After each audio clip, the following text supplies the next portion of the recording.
All right, welcome back to our video series on westward expansion.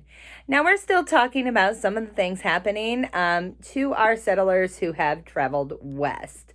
So one of the things that happens is we see the emergence of homesteading life.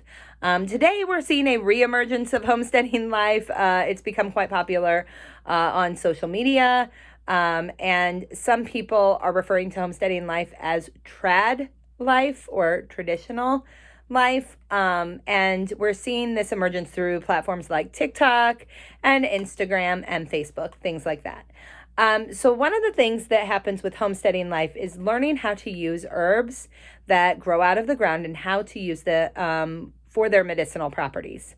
So a lot of people who are homesteading are going to start memorizing herbs that heal different conditions. Part of the issues with this and why they're choosing herbal supplements basically for their health is that they are far from doctors, right? And from some of the conveniences of modernity that you would have seen more on the eastern part of our country. Now, we also see people growing hemp in massive quantities. And hemp is actually used at this time mostly to make linens. They spin it and then they weave it to create cloth.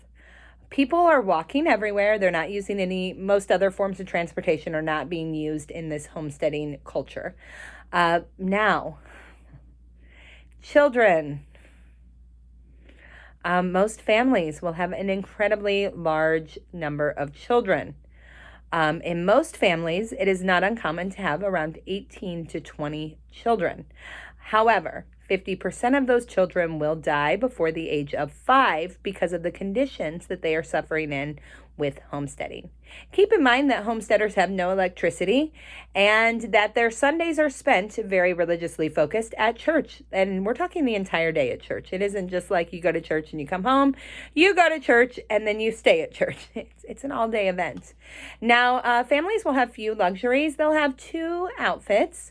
One of those outfits will be worn 6 days out of the week while they worked and toiled and lived their normal homesteading life. And that other outfit will be reserved for Sunday. It is their Sunday clothes. So a few things that we should all know about Sitting Bull, or the Native American that we have often referred to as Sitting Bull. So Sitting Bull's first name is really Jumping Badger. And Sitting Bull is a renowned fighter. He was known for his bravery. He was the first chief of the entire Lakota Sioux Nation and was known for his spiritual premonitions. And this happens, within his most famous victories, right? He is not a leader at Little Bighorn, although many stories that we will see that are fictional are going to tell us that he was. He'll actually spend 4 years exiled to Canada, and then he will come back, and he actually tours as part of Buffalo Bill's Wild West show.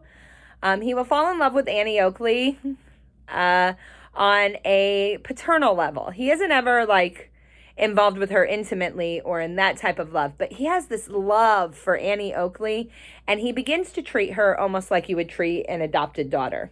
Now, he does get killed over that ghost dance movement, but what you should know about the ghost dance movement is basically that it begins with a shaman named Wovoka, and who counsels natives, and basically it is this idea that if you give up alcohol, live a simple life, and devote yourself to prayer, white men will disappear from the earth and all of the lands will return to Native Americans.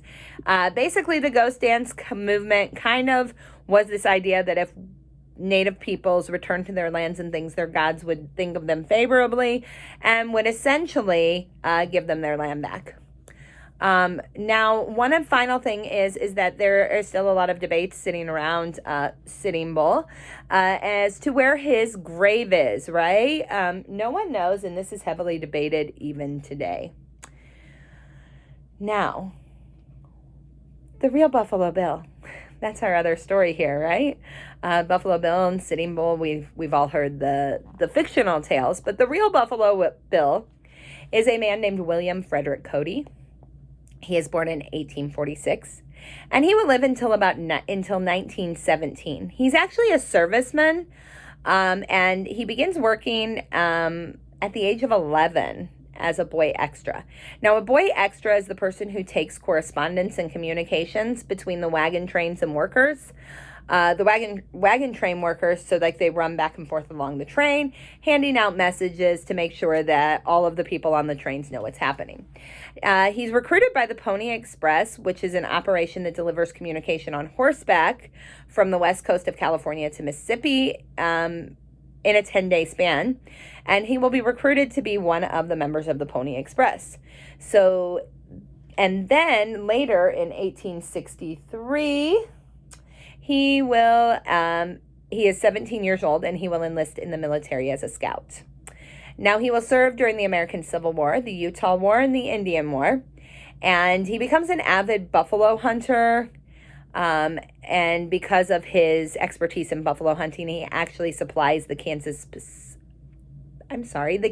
Pacific Railway workers with enough meat for their survival. Now, he helps establish information that preserves some Native American traditions, which is a huge positive for Mr. Buffalo Bill, right? He's helping to preserve some of these Native traditions. And he actually also fights for fair wages for women, because he thinks that women who work the same jobs as men should earn the same amount of money. A very modern idea for someone living as early on in our country as Buffalo Bill was alive, right? So as far as history is concerned, he is still one of the good guys, right? That is the end of this part, and you will come back and we will finish up our lecture on westward expansion.